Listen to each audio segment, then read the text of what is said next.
Estimados amigos, soy Rodolfo Guerrero Martínez para Prensa Jurídica, justamente en el marco de la División de Estudios Jurídicos y con galardonarnos la Academia Mexicana del Derecho del Trabajo y de la Previsión Social y su delegación en Jalisco, que invitaron justamente a una conferencia muy importante sobre los avances de la reforma en la justicia laboral, y tener el gusto hoy con la doctora Ángela Quiroga, titular de la Unidad de Enlace de la Reforma del Sistema de Justicia Laboral de la Secretaría de Trabajo y Previsión Social.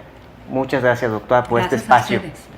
Y si está de acuerdo, comenzamos con la entrevista. Adelante. Doctora, ¿la reforma laboral satisface el interés social de los trabajadores?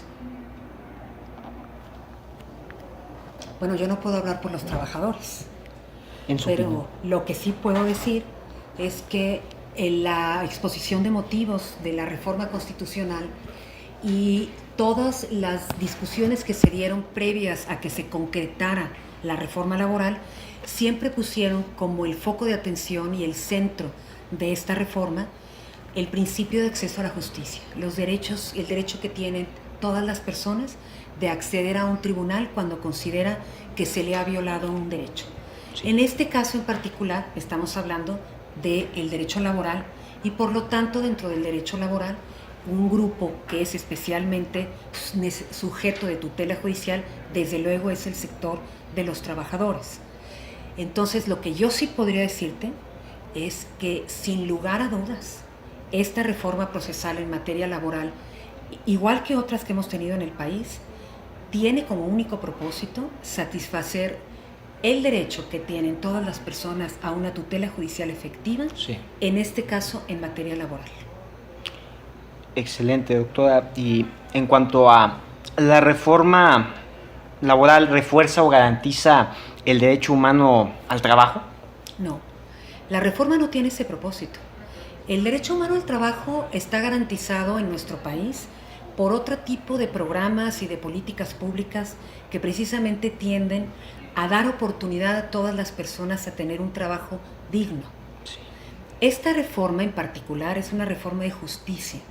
Y cuando hablamos de una reforma de justicia, estamos refiriéndonos a las instituciones y a los procedimientos que serán encargados de poder generar, como lo comenté en el principio, la tutela judicial efectiva. Pero no es una reforma que tienda a incentivar el empleo, por ejemplo. Muy bien.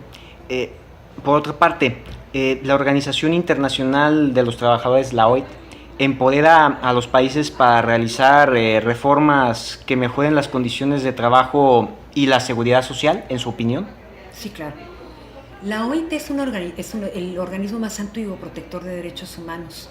Es curioso porque es anterior inclusive de la Organización de las Naciones Unidas y esa es su función básica, generar todas las estrategias, ser un líder de opinión en el mundo, sí, ser un vigilante del cumplimiento de las convenciones y los tratados internacionales que los países firman y por lo tanto quedan obligados.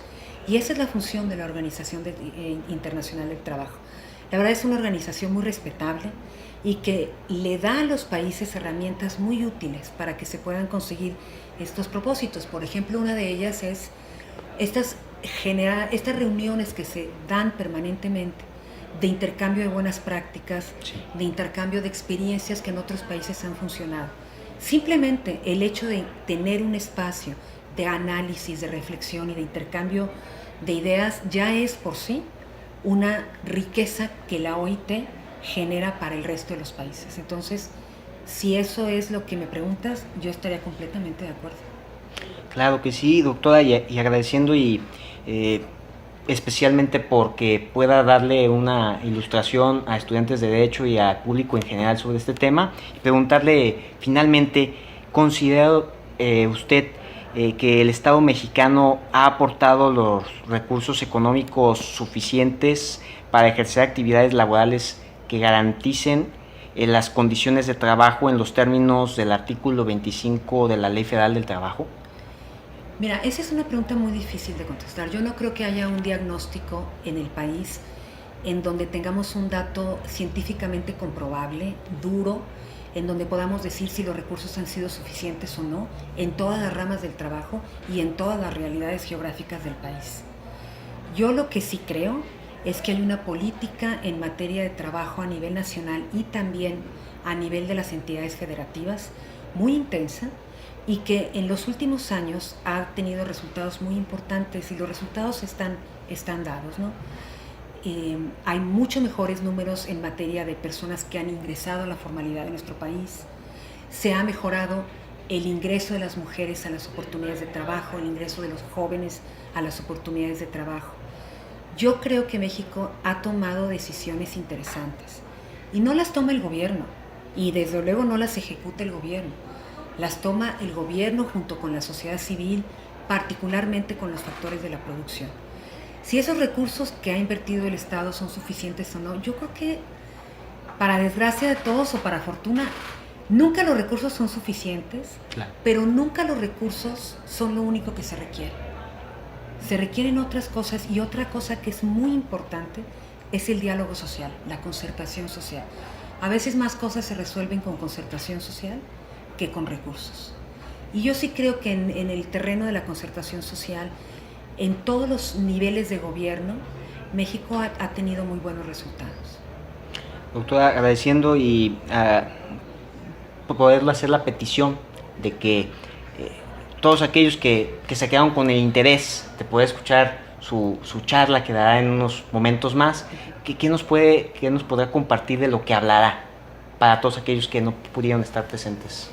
Pues mira, antes que nada un agradecimiento a quienes organizan este evento aquí en una universidad tan importante como la Universidad de Guadalajara, y en un centro de investigación también tan reconocido. Es todo un reto enfrentarme al público que me voy a enfrentar, y la idea es compartir las ideas generales de lo que fue la reforma constitucional, y posterior a la reforma constitucional, en dónde estamos en este momento y hacia dónde tenemos que seguir en los próximos pasos. Doctora Ángela Quiroga, titular de la Unidad de Enlace de la Reforma del Sistema de Justicia Laboral de la Secretaría de Trabajo y Previsión Social. Muchas gracias por el espacio. Muchas gracias de hoy. Que estés muy bien. Y de igual forma al doctor Ángel Guillermo Ruiz Moreno, que hizo posible este espacio. Y a ustedes, estimados amigos, hasta pronto.